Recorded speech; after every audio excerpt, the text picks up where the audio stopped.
চলে এসেছি এয়ারপোর্টে। Good morning everyone.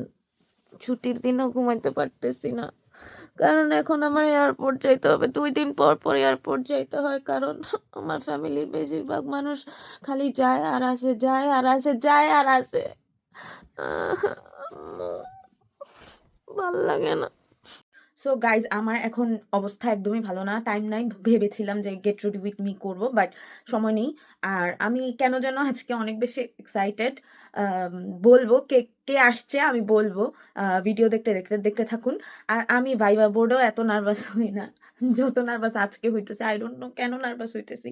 মানে এই মানুষগুলো আমার সাথে কথা বলেছে, বাট ওরা আমাকে 1.5 বছর পর দেখতেছে আর কি। আমার বিয়ের 1.5 বছর পর দেখতেছে। সো গেস করেন কে আসতেছে। নিজের ড্রেসের কালারের সাথে ম্যাচ করে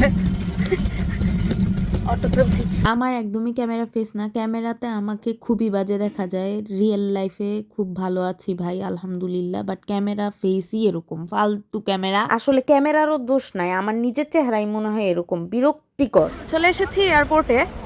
যাদেরকে নিতে এসেছি তারা নেমে গেছে, এখন ব্যাগ নিচ্ছে। আর আমি এতক্ষণে এসেছি। I am always ladies as usual. So চলো, টার্মিনাল 2 দিয়ে আসবে, 2-এই যাচ্ছি। দেখা যাক। আমি সো নার্ভাস ভাই, I am so nervous. I don't know what to do.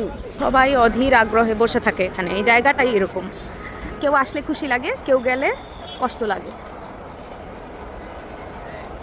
As usual. আস্তে আস্তে এই জায়গাটা এত পরিচিত, মনে হয় নিজের বাসা। হ্যাঁ, এখন তাও একটু ভিড় কমেছে। আগে তো অনেক ভিড় থাকতো ভাই, জায়গা হতো না। এখন তো তাও একটু ভিড় কম ফাইনালি। আই নো আপনারা আমার ভয়েস মিস করছেন, কারণ আপনাদের এরকম আওয়াজ ভালো লাগে না, বাইরের শব্দ ক্যাকু ক্যাকু। তাই আমি আবার আপনাদের জন্য কষ্ট করে ভয়েস দিচ্ছি। এখানে যা যা বলেছি তাই বলছি। এখানে বলছিলাম যে এখান থেকেই প্রবাসীদের স্বপ্ন শুরু হয়। এই একটা গেট মানুষের জীবন পাল্টে দেয়, ভাবা যায়। আমার আজকে সারাদিন ঈদ লেগেছে, কারণ পুরো টার্মিনাল ফাঁকা ছিল।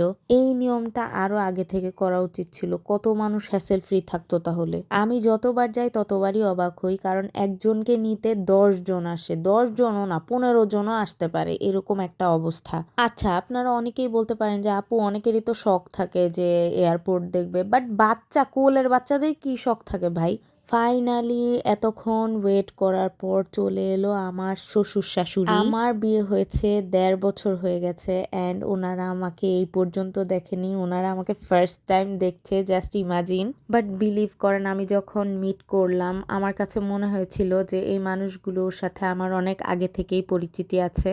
এদিকে আমার ভাসুর মাকে দেখে সালাম করছে। পরে আমি ভাবলাম যে ওনাদেরকে ভিডিও না করি, যদি আনকমফোর্টেবল ফিল করে। দেখেন এইদিকে ওনাদের ইমোশনাল সিনই শেষ হইতেছে না ভাই। এত ইমোশনাল কেন আমার শাশুড়ি, আমি বুঝতেই পারলাম না। অনেক বেশি নরম মনের মানুষ, অনেক বেশি সহজ সরল, যার কারণে এই অবস্থা। ওনার ছেলেকে দেখে উনি ইমোশনাল হয়ে গেছে। যেহেতু আমার অফিস আছে, সো আমি ওনাদের সাথে যেতে পারছি না। I am so sorry for that. মা আমাকে দেখে সাথে সাথে সালামি বের করলো, আমাকে নাকি সালামি দিবে। আমি বারবারই বলছিলাম মা আমাকে দোয়া করেন, তাহলেই হবে। কিন্তু ওনারা আমাকে জোর করে সালামি দিল। আর সালামি কিন্তু আমি বাংলা টাকা পাইনি, ইউরো পেয়েছি। দেখেন আমার কথাবার্তা, মনে হচ্ছে আমি কখনো দেখে মনে হবে যে আমি একটা নতুন বউ ওনাদের সামনে। ভাই আমি এরকম কেন, মনে হচ্ছিল যে কি লজ্জাটাই না পাবো। বাট আমার জীবনে আমাকে আল্লাহ একটুখানি লজ্জা দেয় না। আমার কারোর সামনে লজ্জা লাগে না, কেন লাগে না আমি বুঝি না। এদিকেও বসে বসে আমি আমার শ্বশুর শাশুড়ির সামনে ভিডিও করছি, ভাবেন আমার কলিজা। তারপর আমি এদিকে এসে রেডিসনের পাশেই একটা আন্ডারটেকার রাস্তা আছে না, সেদিক দিয়ে চলে গিয়েছি। মা আমাকে অনেক আদর সোহাগ করে বলছিল যে চলো আমাদের সাথে, বাট আমি যেতে পারিনি। আমার খুব খারাপ লাগছিল যে আমি কেন যেতে পারছি না, কারণ আমি এই এমন একটা টাইম যে ছুটিও নিতে পারবো না। এদিকে রাস্তা কোন দিক দিয়ে যেতে হয় সেটাই আমি ভুলে গেছি, কোন পাশে যাব কনফিউজ ছিলাম। এইদিকে আমার জীবনের মতোই মেইন টাইমে ফোকাস করে না ফোনগুলো। কেমনটা লাগে রেডিসনের ভিডিওটা। যাই হোক, thank you for watching, good night, bye bye, I am so tired.